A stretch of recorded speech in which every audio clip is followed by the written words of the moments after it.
Halo Miss Mary, perkenalkan kami dari kelompok 3, saya Vicentia Gita Dian Cahayani dengan NIM 246220100025 dan ini rekan saya. Saya Gabriela Riris Elina Kaban dengan NIM 246220100015. Saya Claudia Stefani Sitinjak dengan NIM 246622201116. Kami akan mempresentasikan materi yang berjudul Nilai dan Norma dalam Konstitusi Indonesia. Selamat menyaksikan. Nilai dan norma dalam Konstitusi Indonesia. A. Pendahuluan. Tentu Anda telah memiliki pengetahuan awal bahwa Konstitusi Negara Indonesia adalah Undang-Undang Dasar Negara Republik Indonesia tahun 1945, disingkat UUD NRI tahun 1945. Menurut sejarahnya, UUD NRI tahun 1945 pertama kali ditetapkan oleh PPKI pada tanggal 18 Agustus 1945 melalui perjalanan panjang penyelenggaraan kehidupan bernegara Indonesia.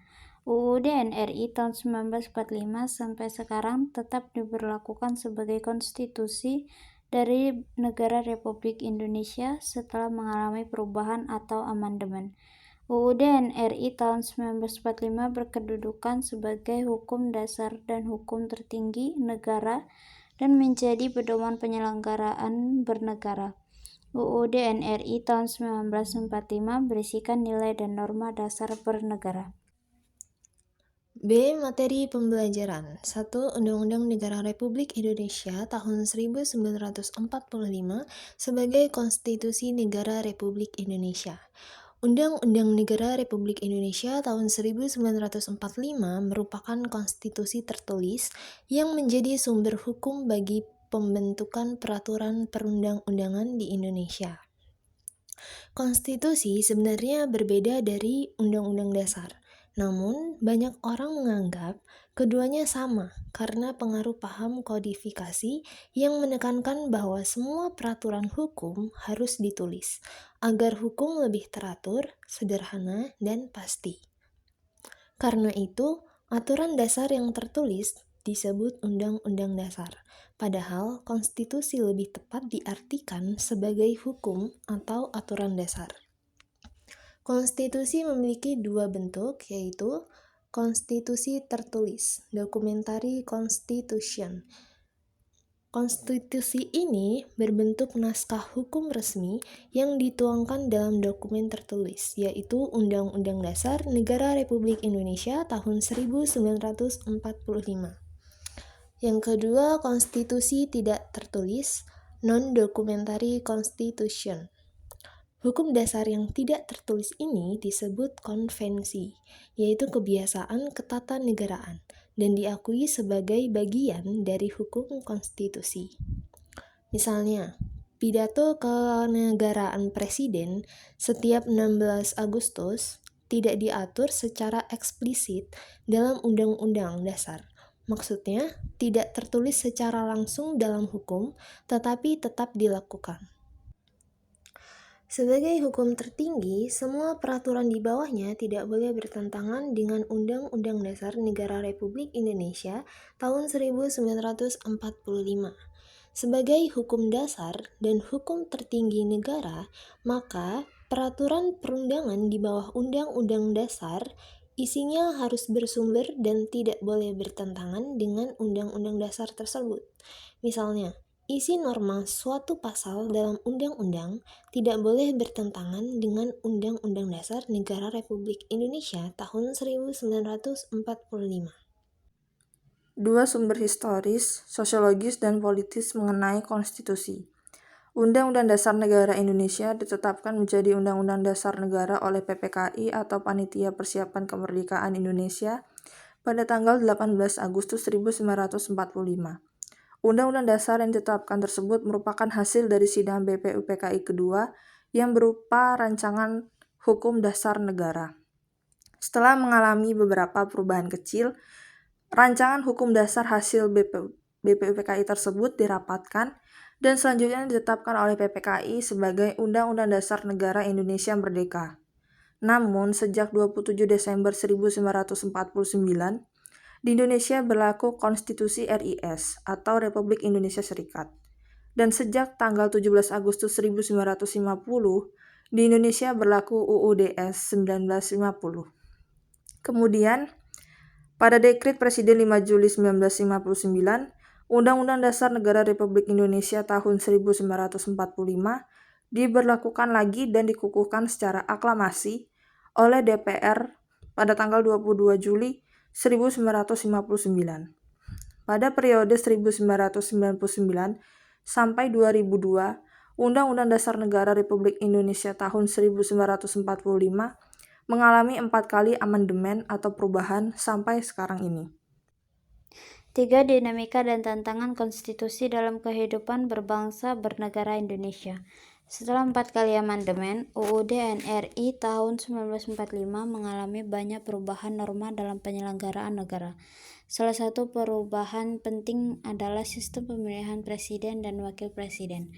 Dari sebelumnya dipilih oleh MPR menjadi dipilih langsung oleh rakyat, pasal 6A.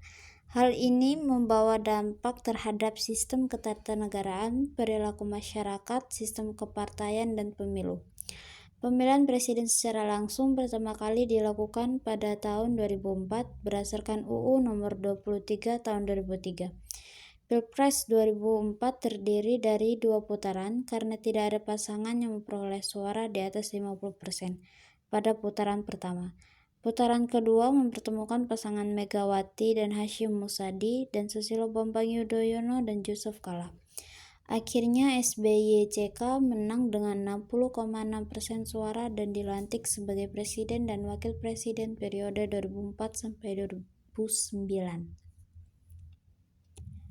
Pemilu langsung terus berlanjut hingga kini, termasuk dalam pemilihan pasangan Joko Widodo dan Ma'ruf Amin untuk periode 2019-2024. Sistem ini dinilai dengan wujud dari nilai kerakyatan dalam pembukaan UUD 1945. Selain perubahan sistem pemilihan presiden, amandemen UUD juga menghadirkan norma baru seperti kewenangan Mahkamah Konstitusi pasal 26C yang memiliki peran penting dalam menguji UU, menyelesaikan sengketa kewenangan lembaga negara, membubarkan partai politik, dan menangani perselisihan hasil pemilu. Perubahan norma dalam UUD membawa dampak besar terhadap sistem ketatanegaraan dan masyarakat Indonesia. 4. Pentingnya nilai dan norma yang termuat dalam Undang-Undang Dasar Negara Republik Indonesia tahun 1945. Nilai dalam Undang-Undang Dasar Negara Republik Indonesia tahun 1945 berfungsi sebagai dasar moral dan etika. Artinya, nilai-nilai ini menjadi pedoman dalam membentuk sikap dan perilaku warga negara serta penyelenggara negara. Sementara, norma dalam konstitusi adalah aturan konkret yang mengatur penyelenggaraan negara. Norma ini menjadi pedoman hukum dalam menjalankan pemerintahan dan menjaga ketertiban dalam kehidupan bernegara.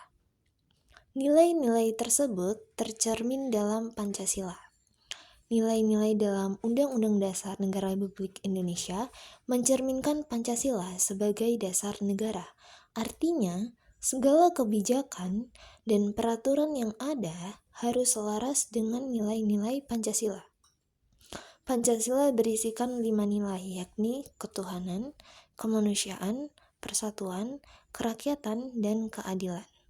Sedangkan norma bernegara tertuang dalam pasal-pasal Undang-Undang Dasar Negara Republik Indonesia tahun 1945 yang mengatur hak dan kewajiban warga negara, tugas pemerintah, serta berbagai aspek kehidupan berbangsa dan bernegara.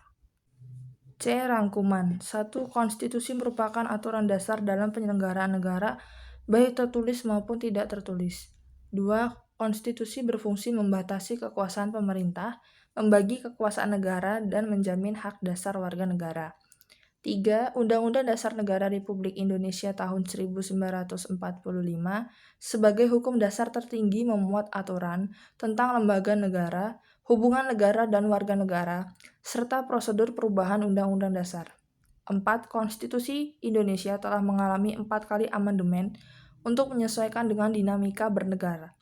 5. Undang-Undang Dasar Negara Republik Indonesia tahun 1945 terdiri atas bagian pembukaan dan pasal-pasal yang mencakup 21 bab, 73 pasal, 170 ayat, serta aturan peralihan dan tambahan. 6. Semua peraturan perundang-undangan di Indonesia tidak boleh bertentangan dengan Undang-Undang Dasar Negara Republik Indonesia tahun 1945. Dengan adanya Undang-Undang Dasar Negara Republik Indonesia tahun 1945, Indonesia menetapkan dirinya sebagai negara hukum dan konstitusional yang menjunjung tinggi demokrasi serta hak-hak warga negaranya.